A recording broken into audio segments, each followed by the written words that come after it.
Hello, I'm Dave Gilbert with Delphi Bracketology, part of StudentUnionSports.com.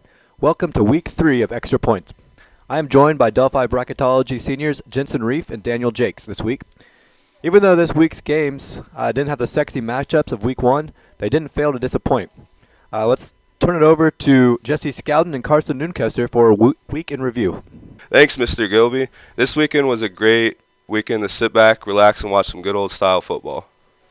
We had some really close matches, with the likes of Georgia barely pulling all the win against a pretty mediocre team in Nichols. Clemson also pulled out a narrow 6-point victory over Troy.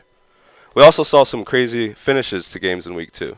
We saw an improbable ending to the Central Michigan Oklahoma State matchup, which ended in a Hail Mary, then lateral which he ran in the end zone for a crazy upset. We also saw a crazy upset in Amon Carter Stadium with it heading to double overtime, but Arkansas eventually pulling out the victory.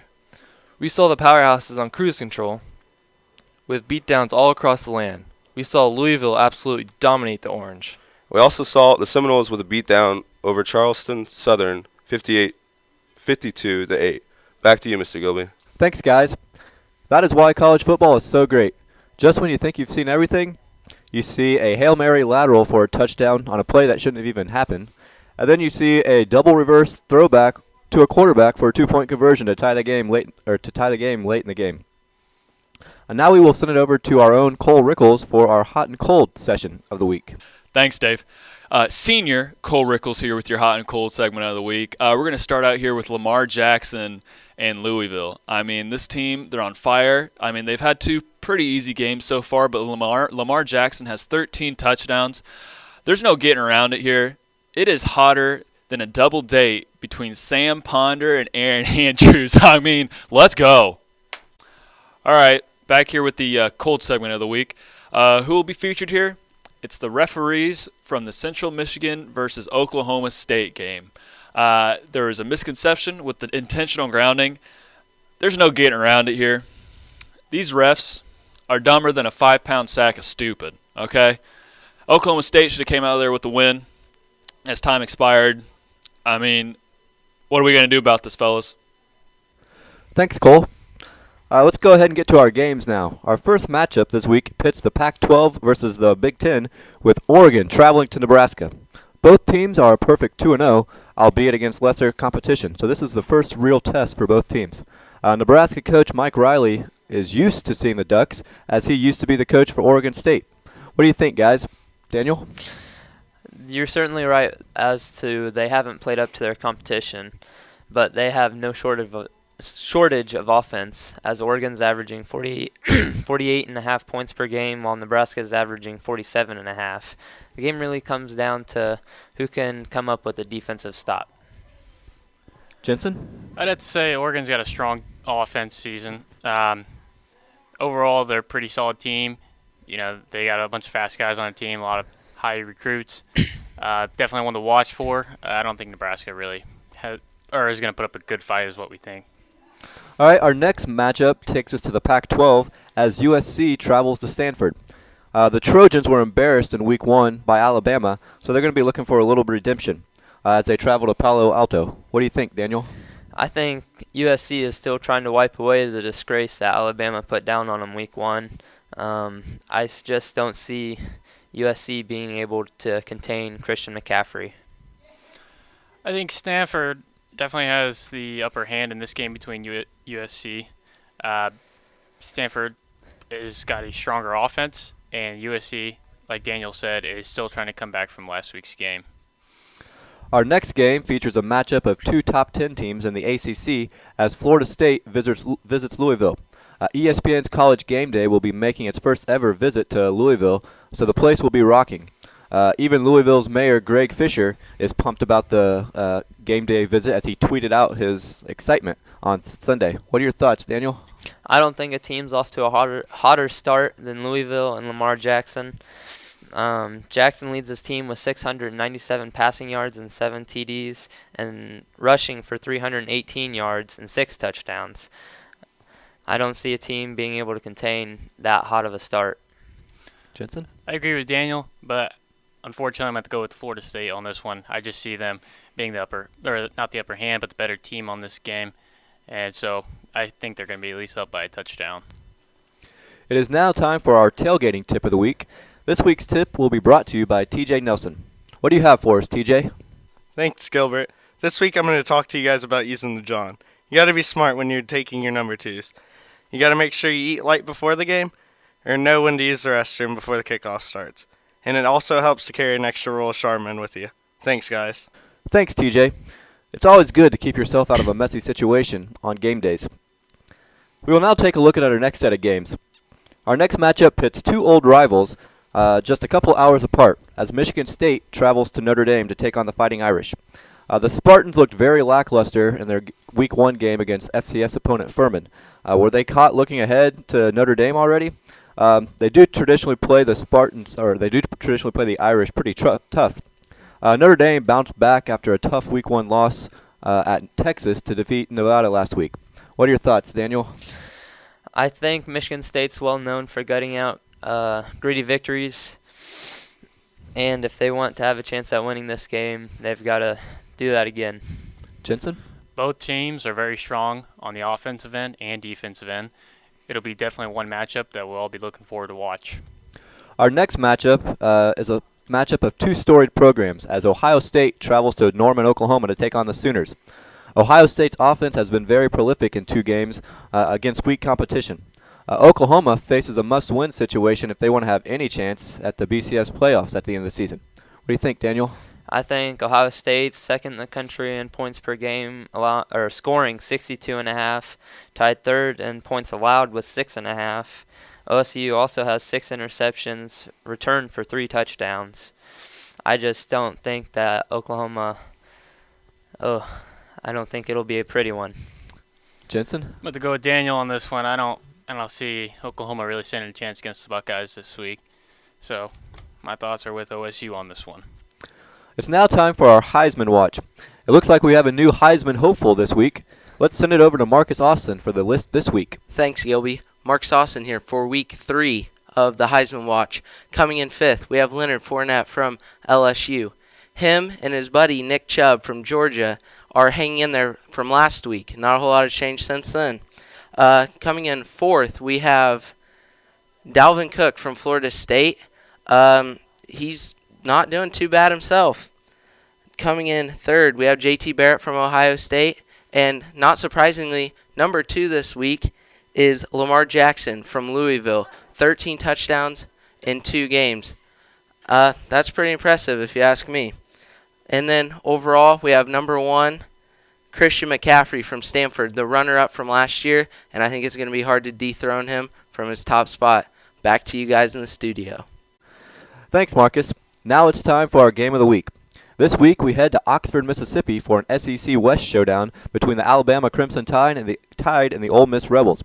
The Tide didn't miss a beat in their first game with a new quarterback as they steamrolled USC. Ole Miss got back on track last week, although it was against an FCS opponent after a tough loss to Florida State in Game 1. Chad Kelly is one of the few people that seem to have Nick Saban's number. What are your thoughts, Daniel? I think Ole Miss wants to prove that they're still a top 10 team. I don't think that after losing to Florida State, though they are a great team, I don't think that they are going to be able to get back into the playoff contention.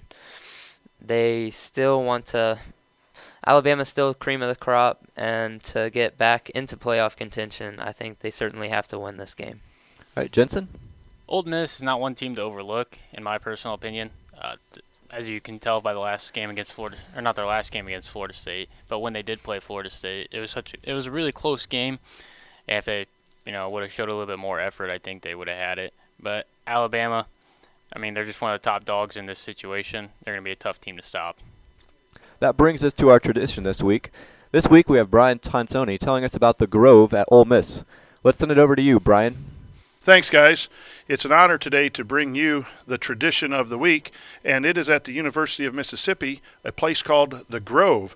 And the Grove is known as a legendary tailgating area in the middle of campus. It is approximately 10 acres in size, and it has been the place for tailgating for several years. But since 1991, Vehicles have not been allowed. It's just tents and food across this 10 acres. It is often described as the holy grail of tailgate sites. People come from all over to support Ole Miss football, and they come on noon on Friday to get in line to secure their spots. The University of Mississippi has set a 9 p.m. deadline as the time to start locating your tent location in the Grove. It is said that there are close to 25,000 fans in the Grove on any given Saturday. So when people show up, they dress up their tents in chandeliers, the finest china, absolute beautiful place. In each tent, they serve barbecue, traditional handheld hors d'oeuvres, and the interesting thing is the men and women dress up to attend football games. Men are in khakis and dress shirts and ties and Sperry's. The ladies are in cocktail dresses, sundresses, high heels, dressed to the nines on a football Saturday. Right before the game, the team unloads from its buses and walks through the Grove as the fans gather close to the walk and cheer on the Rebels on their way to victory on the football field. They are also known for their cheers. Fans will say, "Are you ready?" to each other, and that'll be followed by the hotty toddy cheer.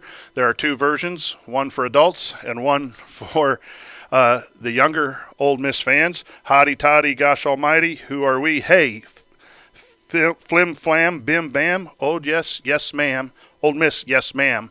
That is the G-rated version. And since we have a bathroom theme today, a note, the porta potties are called Hotty Toddy Potties and Hotty Toddy Potty 2. The tradition of tailgating is strong at Ole Miss. Back to you guys. Thanks. Thanks, Brian. The Grove is one place I would love to get to tailgate and see a game. Our traveling reporter, Kyle Klein, is lucky enough to get to travel there this week. Let's send it over to Kyle in the Grove right now. Hey, thanks a lot, guys. As you can tell, I'm down here in Ole Miss country. We've got the number 1 ranked Alabama Rolling Tide heading in here against the number 19 Ole Miss Rebels. We got the 2-0 Rolling Tide versus the 1-1 Rebels, who are going to have to make a special trip down through the Grove like they do every game day because they have a big task ahead of them. Granted, Chad Kelly's doing pretty well. He has thrown for 7 TDs and 3 interceptions. I know the coach really wants him to kind of pick up his game a little bit. The quarterback, Jalen Hurt for Alabama, this is his first true road test. So he's really going to have to stay under the gun, stay calm and collected, hand his ball off to his best rusher, who's Damian Harris, who has 183 yards off 20 carries, a solid 9.1 average, yet he didn't have any TDs. So the Alabama rushing attack is probably going to be the biggest thing to go against the Rebels defense. And I think that in order for Lane Kiffin to stay out of Saban's doghouse once again, they're going to have to put up some pretty impressive offensive game against Ole Miss this weekend. Last week's 38-10 win was just not enough to keep Kiffin off the hot seat. So hopefully this week the Rolling Tide can come in here and just keep rolling over the running tournament into the running Rebels. Back to you guys. Thanks, Kyle, for that report. Now it's time for our picks this week. We'll start with Oregon at Nebraska. I have the Ducks by 7 in a shootout. What about you, Daniel? I have Oregon in a shootout as well. Oh, I'm going to have to go with these guys. Oregon by 7. Next game is USC at Stanford. I think the Trojans are embarrassed after their loss at Alabama and will keep it close for 3 quarters, but I just think Christian McCaffrey is going to be too much. I've got the Cardinal by 35 plus. I'm going to have to go with Stanford on this one. It's going to be tough for them to be stopped. The next game is Florida State at Louisville. The Cardinals and Lamar Jackson will pull off the shocker at home, I think. I've got the Cardinals flying high, 3-point win. I'm going to have to go with these two again. Definitely see the Cardinals win. Next is Michigan State at Notre Dame. I think it'll be a close defensive struggle with the Irish kicking a field goal at the end to win the game. I've got Notre Dame by 15. I got Michigan State by at least a touchdown. Then we have Ohio State at Oklahoma. I think the Buckeyes' high-powered offense is just going to be too much and can't be slowed down by the Sooners. I've got Ohio State as well by 17. Ohio State by 20. And then our last game, the game of the week, Alabama at Ole Miss. I think Chad Kelly's dominance of Nick Saban ends in this one. The Tide will win by 10. I've got Ole Miss pulling a Houdini act. They get the 1-point victory. I got Alabama at least by 10 as well. Well, that brings us to the end of Week 3. We'd like to thank you guys for watching. We'd also like to give a shout-out to Student Union, as well as IU DJ Unique, who spins our intro songs at the beginning and at the end. And we will see everybody next week.